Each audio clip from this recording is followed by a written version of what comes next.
Peace and blessings, and welcome back to Bodybuilding for Brass Players. I am Movie Kaylee G. Scott Jones, and basically what I'm doing right now is just practicing. And I just wanted to go ahead and capture this practice session, make a slight adjustment. Not a slight adjustment, hold on. Okay, good.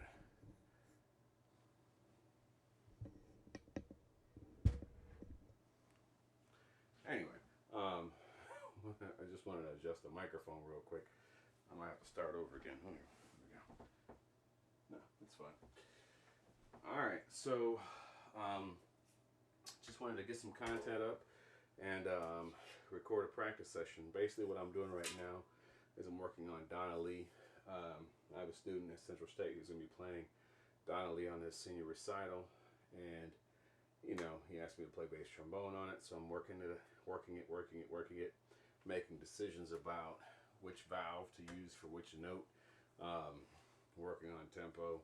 But more important than that, I just wanted to capture some of the aspects of what I do when I'm practicing and share them with you and kind of talk through them. If you hear some noise in the background, that's either my daughter or it's going to be my dogs doing stuff. I'm possibly going to be picking up a tuba also. What I want to also talk about in this video a little bit is basically being a multi-instrumentalist. You know, I pride myself on playing every trombone. I have a soprano, I have an alto. I don't have a contrabass, but I have a soprano and alto, a few tenors, and a bass trombone, and I also play tuba. And sometimes I pull out a trumpet. And how to do all that stuff. So I want to talk a little bit in this video about that, and just really share you with my practicing. Right now, I'm still just warming up, or just started warming up a few minutes ago before I started recording. And all I did really at this stage is just play each note of the melody through my warm-up. You know, not really focusing on playing in tempo or anything like that. Just playing through each note of the melody to help establish my tone quality, and then also to get back into my strategy. I've got my music marked up. I don't know if you can see this at all, but hopefully you can see that. Hopefully it's not totally blurry. Sorry if it is. Basically what I do is I use T for the first trigger, I use R for the second trigger, and right now I'm using D for both triggers together. I don't know why I use R for the second trigger. It's just, it doesn't look like a T on the page, and and so I, you know, can remember to use the second trigger. Use D for both of them together because, well, together they make a D in first position. So anyway, that being said, I'm gonna get back into this for a minute here. I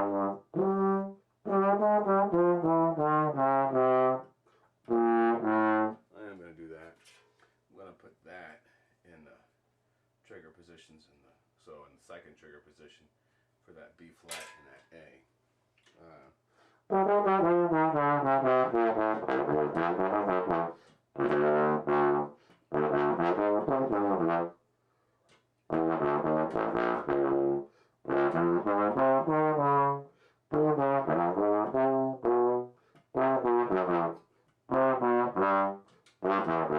That's gonna be interesting.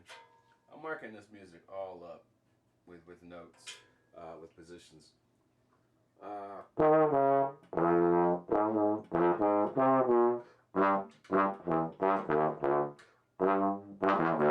Yeah, so I'm going to put that E natural and that E flat in R positions, or second trigger positions.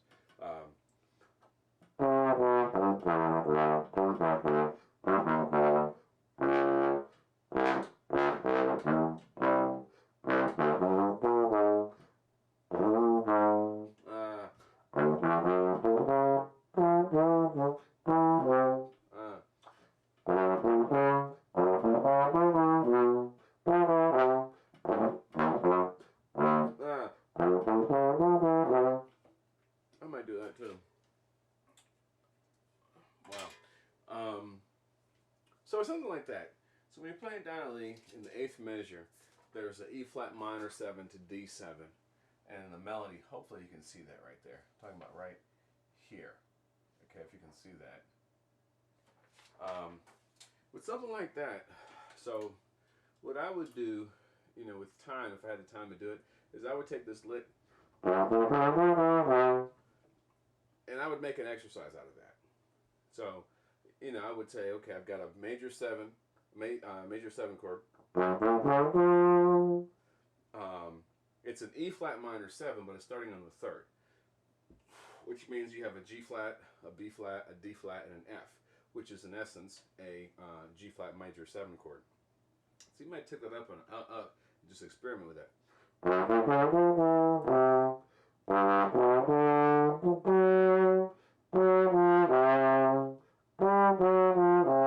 Okay, taking it up, starting on A now.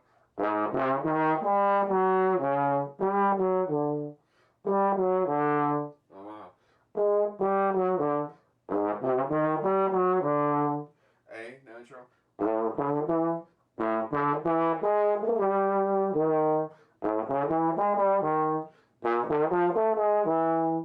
And then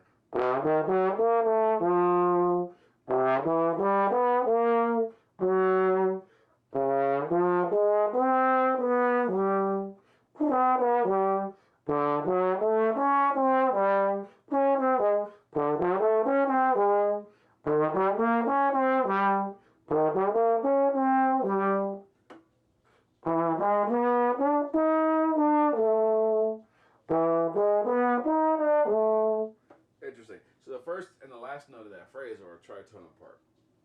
So starting at E flat. Oh, that's alright. I'm supposed to be starting on A flat. I'm starting at, no, I'm on E.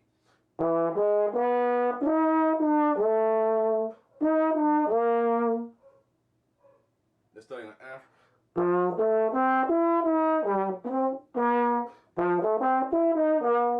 So right there is interesting because, so that's what I'm going to get into is just practicing and then what do I think about when I'm practicing and just sharing that with you. My dogs are barking like crazy because my wife just got home and she drove up in the driveway, so they're going to keep barking until she gets in the house. But something like that. So if when you're listening to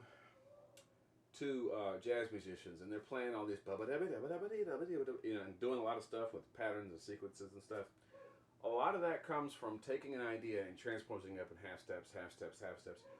When you do something in half steps ascending, there's a certain factor in it. Same thing happens in gospel music.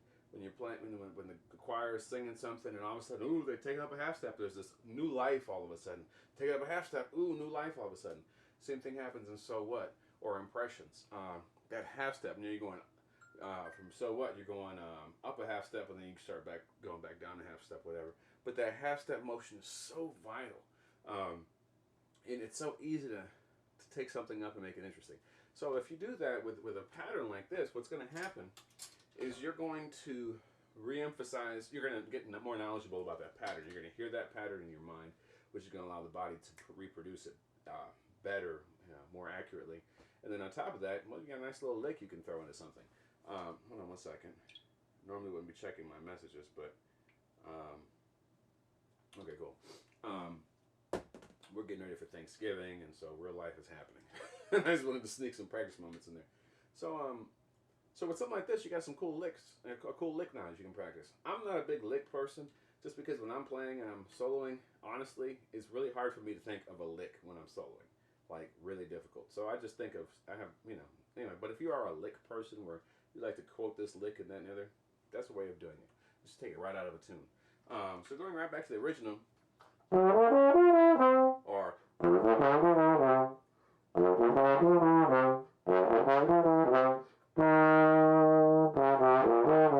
so with that, I'm playing the B flat and the trigger, or in the R position. I'm gonna call it R because that's the second trigger, and that's what I'm gonna use it for.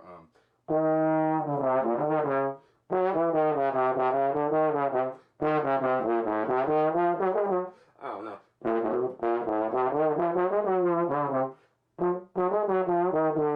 So right there, with that part of it, I'm putting that B flat and A natural in these trigger positions out here, these second trigger positions.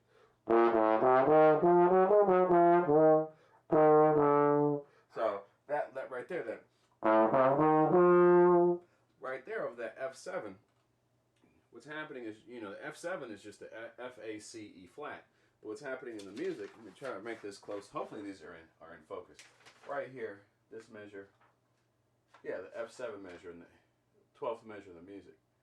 Okay, your actual notes are an A diminished chord, coming up with an F on top. So it's the F minor at the F dominant 7 in the first inversion, which is also an A diminished chord right there.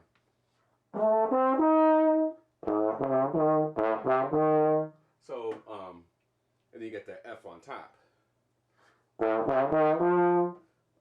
So what's great about that, once again, take that, if something like that where you have an arpeggio that's interesting, but it's a little tricky, take it up in half steps. So, and this is also going to be great because what's happening is you're becoming more and more knowledgeable of that arpeggio, of that chord. So you don't always have to start your F, you don't have to always start your line on the F7 on the F. Now you can start on the A because you got a nice little lick, nice little, more knowledge of it. So let's start on the A.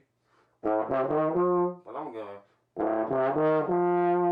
so I'm gonna take it up a half step now, starting on B flat.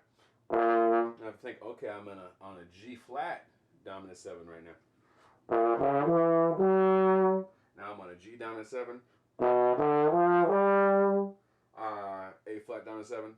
Oh no, I messed up though. That G dominant 7, that was a little too high on the B. Oh no, that was fine. No. And then the A flat dominant 7.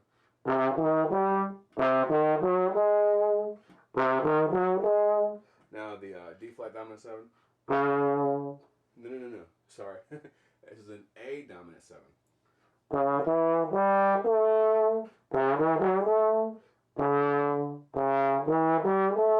Now the B flat dominant 7.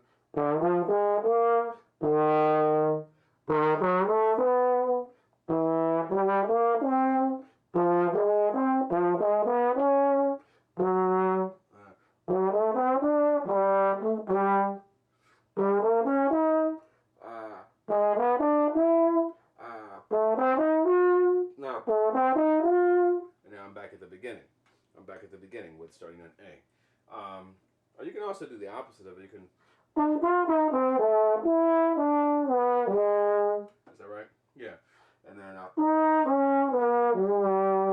don't think that was right. So that's the down. That's the D. So I'm starting on the root. No, that's all right. Right. So I'm starting on the root.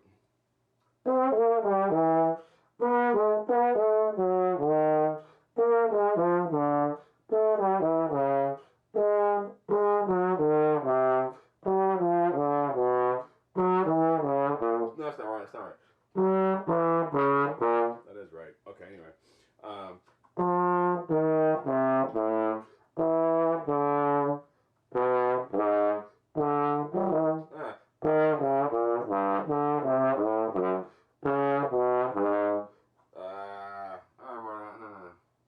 Yeah, on the right.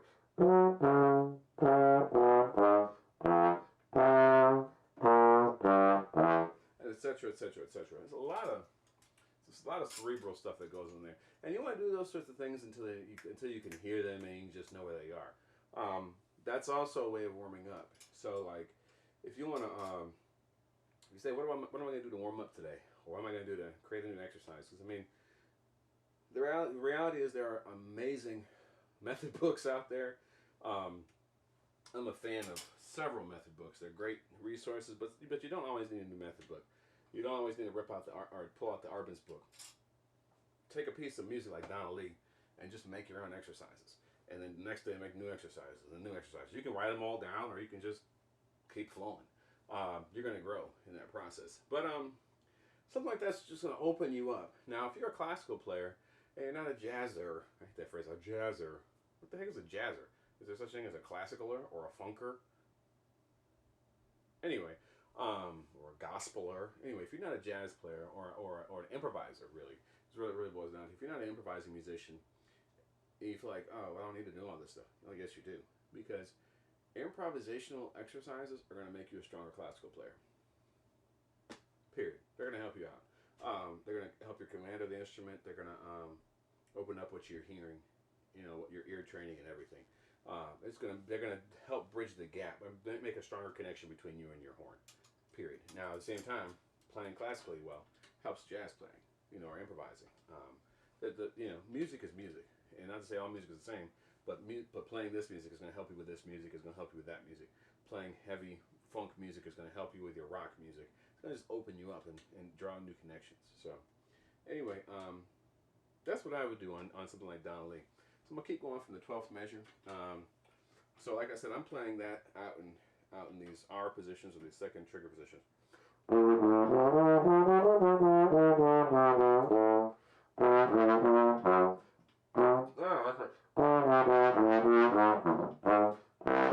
Now I don't use the combination of both triggers very often for C. I normally put C in just the first trigger. I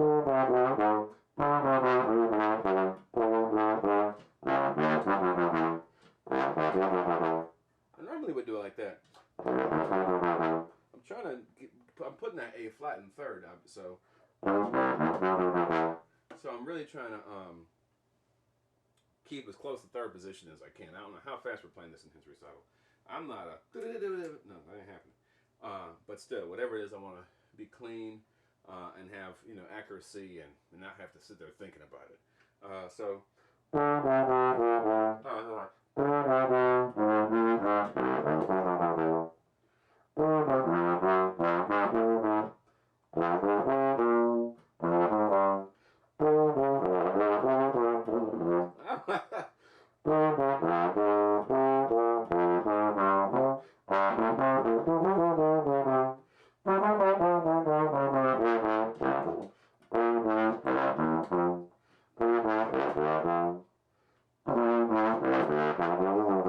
Interesting. So if you play that, so once again in the B section, I'm in the F7, the second measure of the B section, where the melody kind of starts over.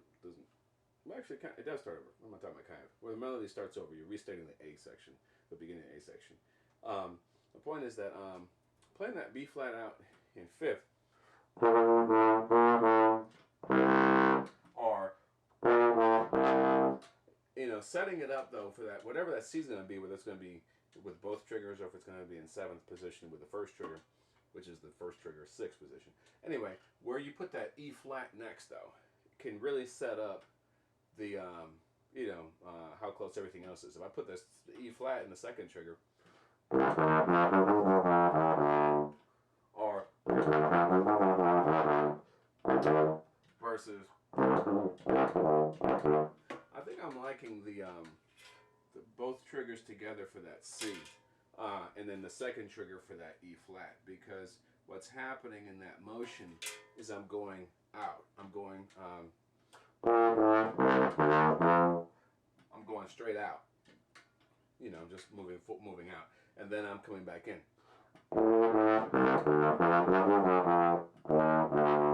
Then I'm coming back in and flowing through that next lick, or next phrase. Let me put it all together.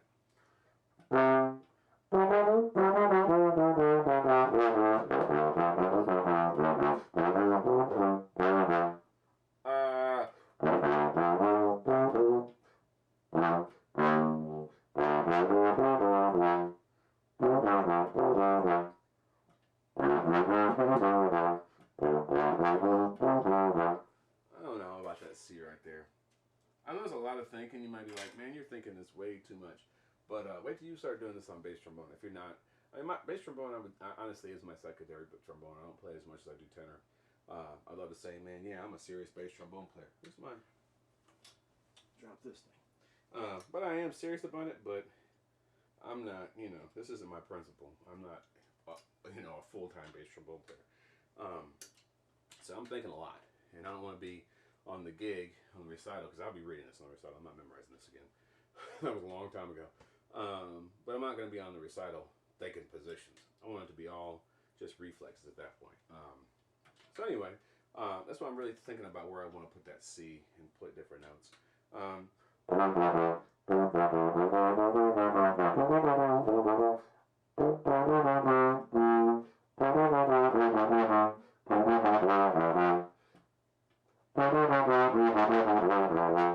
could put that whole thing in the trigger, in the second trigger.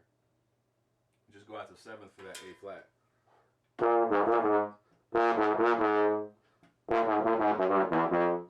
I And this part's either.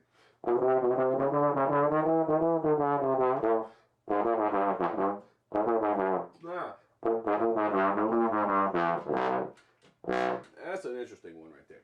So the next big diminished arpeggio comes near the end. It's like the fifth measure from the end. You have a B flat dominant 7 to a B diminished 7 right there. Hopefully you can get this is in focus. If it's not in focus, I apologize, y'all. But hopefully it got in focus. Hold on, just in case it didn't quite get in focus. I don't have my camera set up in such a way where I can see exactly what's on it. I'm almost out of space on the recording. But anyway, for that B diminished phrase right there, I'm putting that B, of course, in first and second together, or first, both triggers together. But I'm playing that D in the first trigger. Let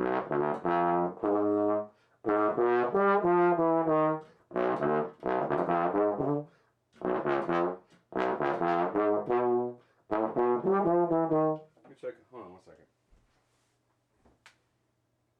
Oh, I got 7 minutes. Let me set a timer for 7 minutes. I don't want to run out of time on this. I don't want the camera to stop recording and then I don't know it, and then I've got, you know. Anyway.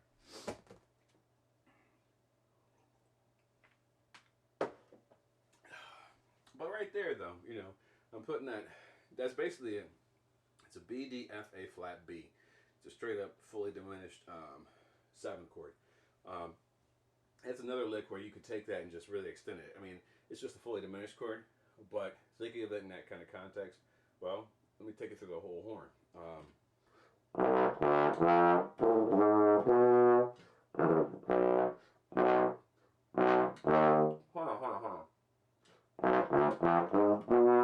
So take up a half step. And what I'm doing is I'm ending the 7th on the second trigger versus the first trigger. So do that and let's see again. B flat. Oh God.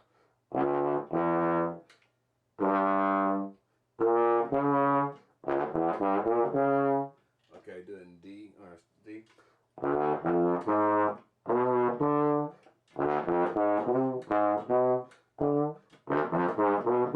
I barely ever play a B on this horn in trigger second.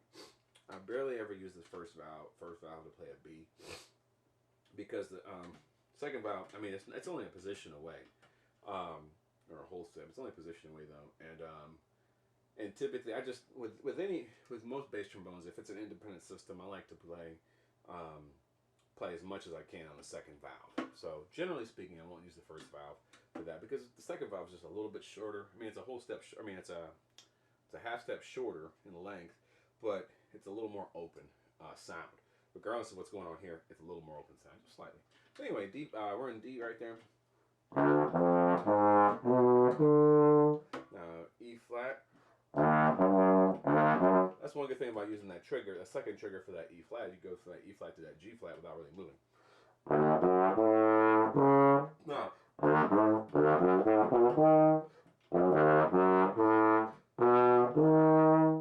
I feel like I messed something up.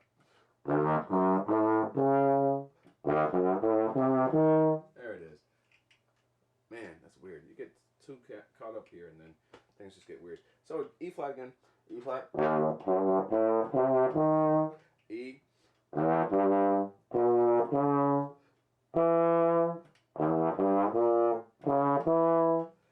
I like playing. I don't actually. I typically with the E, I would not play the E with the second trigger. I like to play it normally in the first trigger. But for this exercise, I mean, once again, you're right there, in the same position. Now for the F.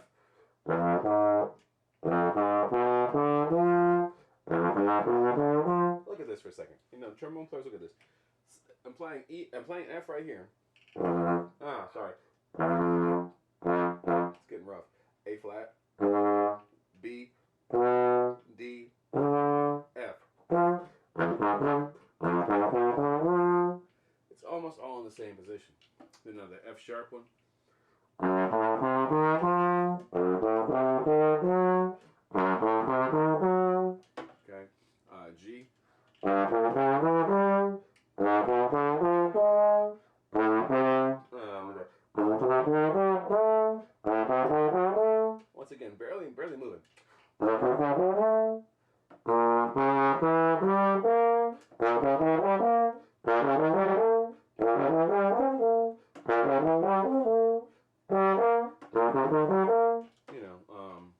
That's B flat right there. B.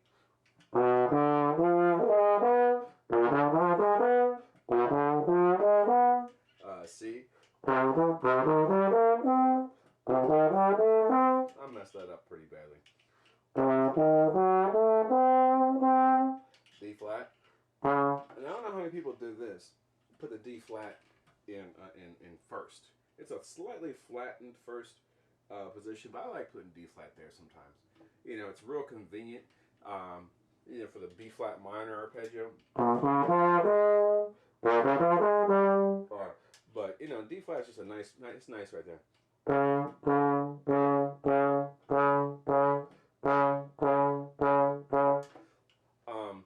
Now that's with the Jupiter. This is not an XO bass trombone. I'd like to get an XO probably at some point. I don't really have a big reason to, just because this is a good trombone. And this is a 10-inch bell. It's a pretty big bell. It's a pretty open horn. Sometimes I love things about it. Sometimes I'm like, I wish I could pull back sometimes. But whatever. It's all about coloring your tone. My point is simply that this second valve is very open. And the first valve is pretty open too. It's just a good horn. So if you've got a horn that's a little more stuffy, maybe you need to come over to the XO or Jupiter family. I'm just being honest about it.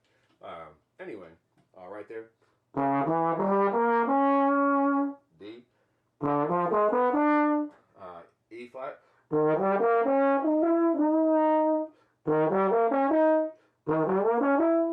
Sorry.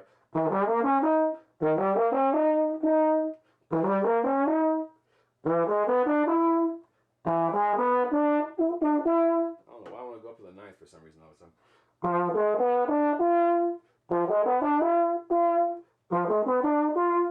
F sharp.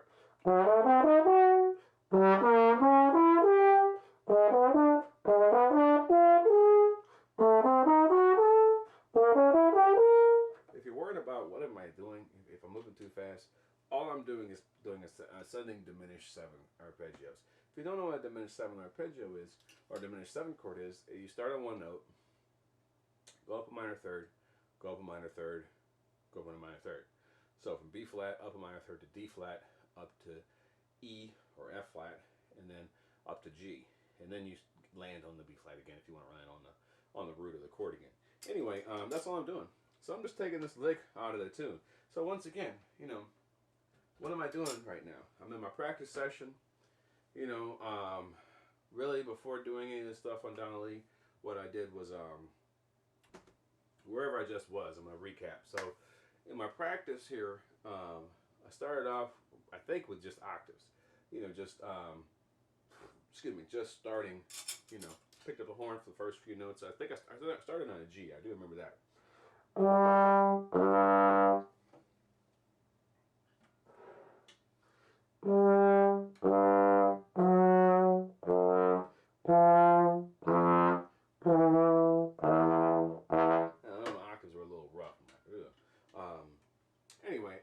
And then I just started going through the notes, each note of the melody of Donna Lee.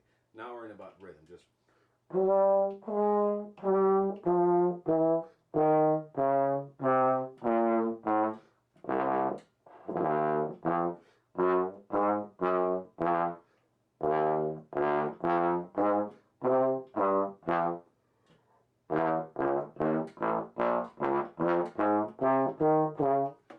Etc., etc. I was just going through the whole melody, one note after the other, focusing on establishing tone. Honestly, I'm not super focused on tone right now, but I should be. Mostly just focused on the shape of the music, shape of the piece.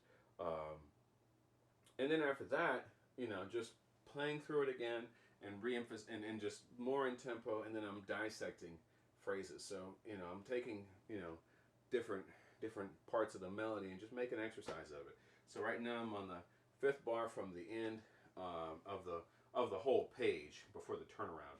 The B flat 7 to B diminished 7 is where I just was. Just going over that diminished ascending. And the interesting thing about this tune is you got a B flat 7, but the actual melody is a B diminished chord. That's a whole different thing. Anyway, It's pretty cool. Anyway.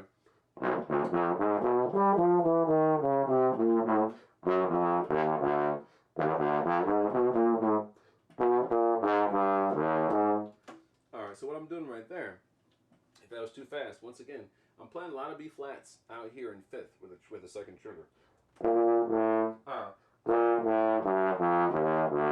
And so what I just did right there is I played everything between fifth and sixth position. I played my E flat out and with the second trigger. I played my D with the second trigger. You know, I like playing D with the second trigger. I just love that.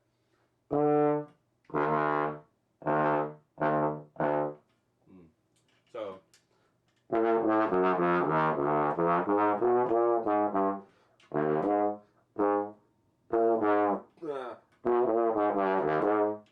what I'm wanting, this is one thing I have to force myself to do. I'm using my first trigger for that last E flat before the A flat then. I'm forcing myself to use that E flat there. And what's happening is from the G to the E flat to the A flat, it's all just coming from fourth position up to third. Yeah. Pardon the roughness in the tone right now. Like I said, right now I'm not really focusing on tone, focusing on getting everything out. You know, I'm a lot better than I was, but I was sick for 2 weeks. I've been doing some recordings of some workouts as well, and I might post those up, but the order when you're going to see this is whatever. But so my tone isn't quite where I want it to be. It's a little fuzzy. It's a little blatty still. So anyway, now another way. Let me get my thoughts here. So what I like to do, it's just me.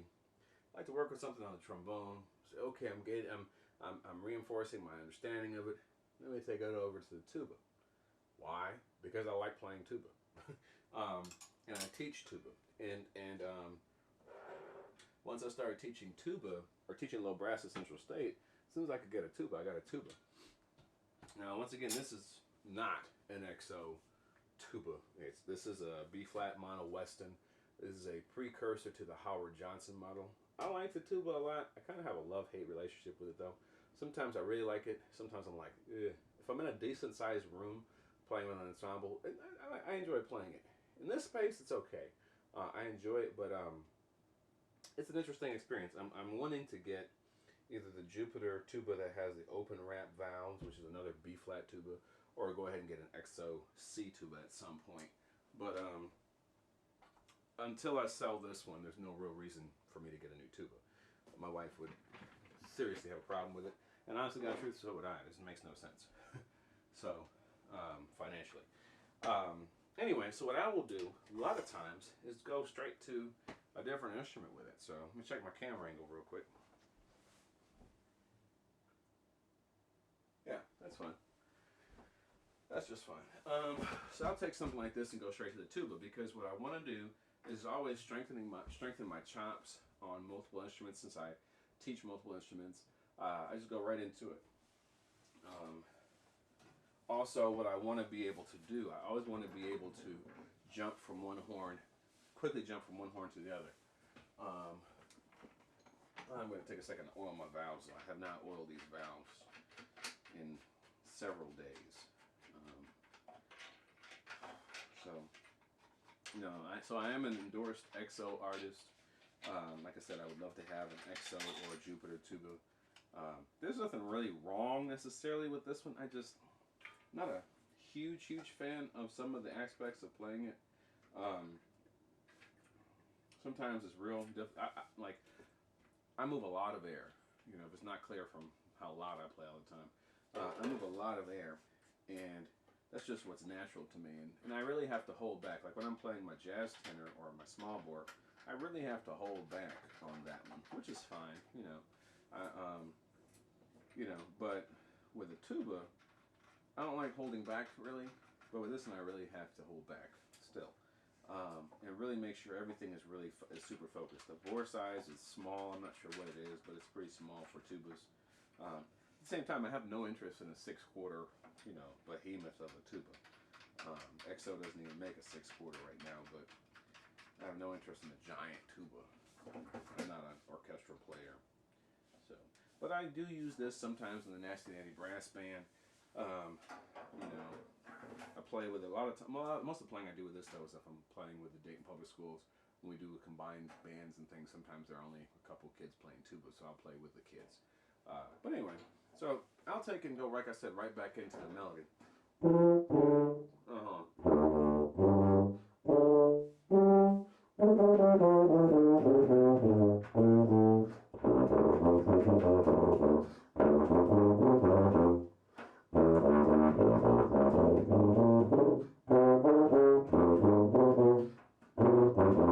I messed that up. That's a weird little flip turnaround.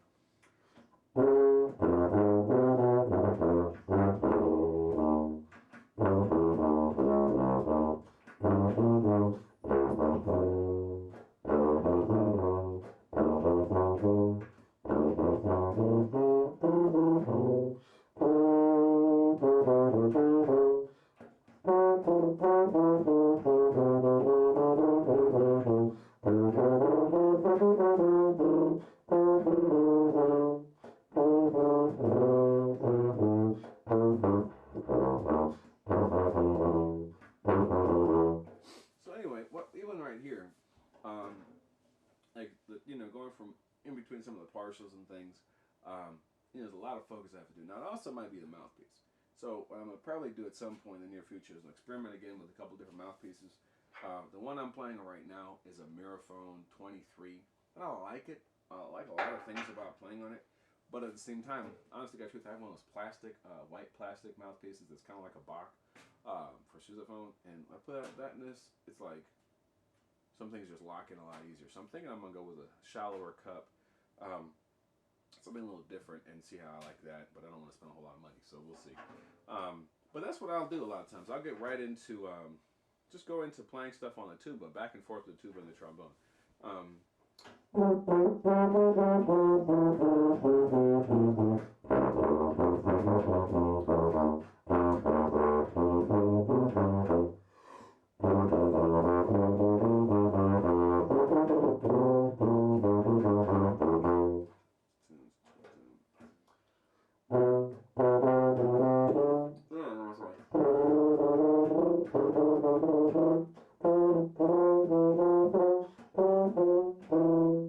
I think I'm hearing things incorrectly.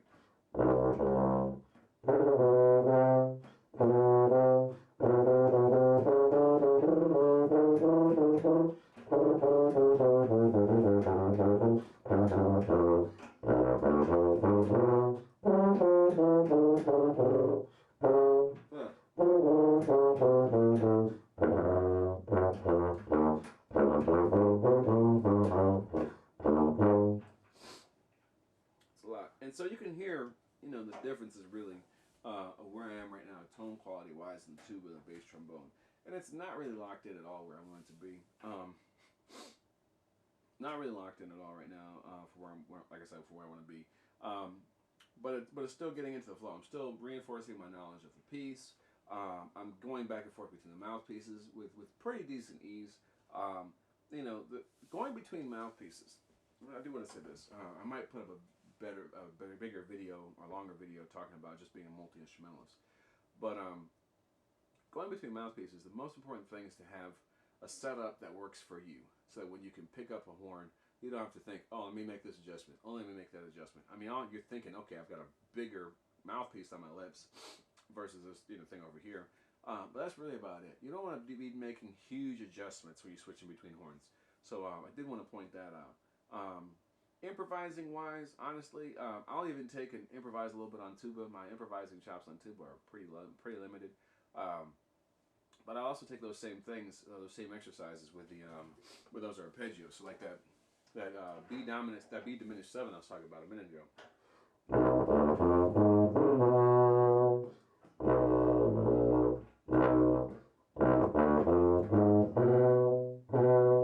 To really play that in tune, you need to use a different fingering. I'm using 1 and 2 right now for my B's and 1 for C's. Honestly, most of the time I prefer to play C's and 1 and 3 with this horn. If I had one with upright slides where I could push things, I could actually play the C in tune here. but I can't do that as well, so I have to lip it up or just move on. When you're playing something with fast passages, it's about getting the next note. It's not about everything being perfectly in tune. And it's not that I don't like to play jazz in tune, because I hate the phrase, it's close enough for jazz. I hate that phrase. It's really a prejudiced phrase to get saying that jazz is not about playing in tune. Jazz is about timbre and a bunch of other things, but now that we're in the 21st century, a lot of jazz players play very much in tune. Especially coming out of colleges where you're in trombone quartets and choirs, you know how to play in tune. So anyway, I'm just saying right now for something like Donna Lee, it's okay to play your C's in first, or your your D's if you have a C tuba, your D's in first valve instead of coming to 1 and 3 or whatever. You know, it's easy, it's okay to play alternate position or fingerings, but typically for playing really well in tune, I like to use low octave fingerings throughout the whole range of the tuba to really lock things in. So with this diminished 7 thing,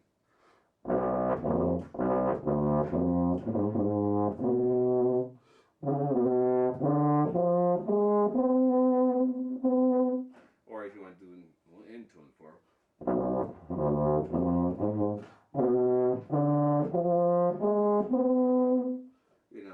I would play that in the same fingering system the whole way up.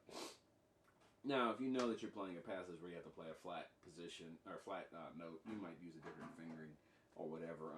With this one, you can kind of quickly yank out the 3rd valve, which is kind of cool. If I wanted to make adjustments, I can do that. And I thought about getting it modified where I could pull the 1st valve slide out, but this horn is so beat up. I got it used after some high school or middle schoolers had really done some bad stuff to it. So pulling slides right now is like, ugh. Except for that 3rd valve. That 3rd valve slide is pretty easy to pull out. So anyway, so that's what I do. And just really talking briefly about being a multi-instrumentalist. If that's what you're interested in, you're a college student, you're a professional, whatever, and you like playing multiple horns, play the horn, get an understanding, pick up the next horn, and get an understanding. There's nothing wrong with doing that. I would take this on trumpet and, okay, after I'm playing trombone and tuba, pick up the trumpet and go through it. Now, how do you do that? You do it. The most important thing to it is to do it. If you do it more and more and you get more used to it, you get used to the minor changes you have to make. Trumpet is different, especially playing high notes. It is different, but you're just talking about setting the mouthpiece. You might talk about mouthpiece moisture. On trumpet, a lot of times people want to have a dry embouchure. I don't like having a dry embouchure, even on trumpet. I like to have a little bit of moisture right there. It just feels better for me. But anyway, the point is, for switching between horns, it's all about just doing it. I know I'm not giving a whole lot of great advice right now, but that's where I am. So I'm in my practice session right now, working on Donna Lee, and that's what I'll do. If I'm working on something that I'm really trying to internalize, then I'll definitely take it over to the tuba, because that helps strengthen my tuba chops. It helps me to strengthen my knowledge of the piece and to hear it. It also gives my chops, it gives them a rest, but it also, I'm stretching, I'm still building muscle here, just building in a different way. So yeah, I guess it's kind of like, you're going from weight training to cardio, now I'm going to swim. You're still building muscle, you're still building up the body, you're doing things differently. So that's what I'll say. I'll leave it there for now. I think I'll be wrap this up, and yeah, hopefully this is helpful. Just to kind of recap today, like I said, the goal right now, just to share with you my practice session, working on Donna Lee. I've got a student playing on a senior recital very soon, and is it still recording? Yeah, it's still recording. He's playing on a recital, so I said, okay, I'll play bass trombone. There's a real cool video of a duet. I don't know the guys' names. There's a real cool video on YouTube of 2 guys playing Donna Lee, tenor and bass trombone. So anyway, that's where the idea came from, to be honest about it. For us to do it. And yeah, and I'm just, internalizing things. I just want to share with you my process of choosing valve combinations for some of the positions. And then, like I said, probably most important helpful trick, aside from that, is just the idea of taking a lick from a tune and turning it into an exercise. That's a big deal. I'm a firm believer in that, a huge proponent of that. Because you don't always need the next you need to pull out your method book or something like that. You can, but you got all the information here. You got some really cool licks and phrases and stuff that work extremely well. Why not just do it? It's like playing Bach. Why not just play Bach? You know, anyway, we'll get into that stuff later. If this is helpful or whatever, question, comment, concern, leave it in the comment box. Please share this video with people who you think would benefit from it. And like this video and subscribe to the channel. Until next time, thanks for checking out Bodybuilding for Brass Players. Peace.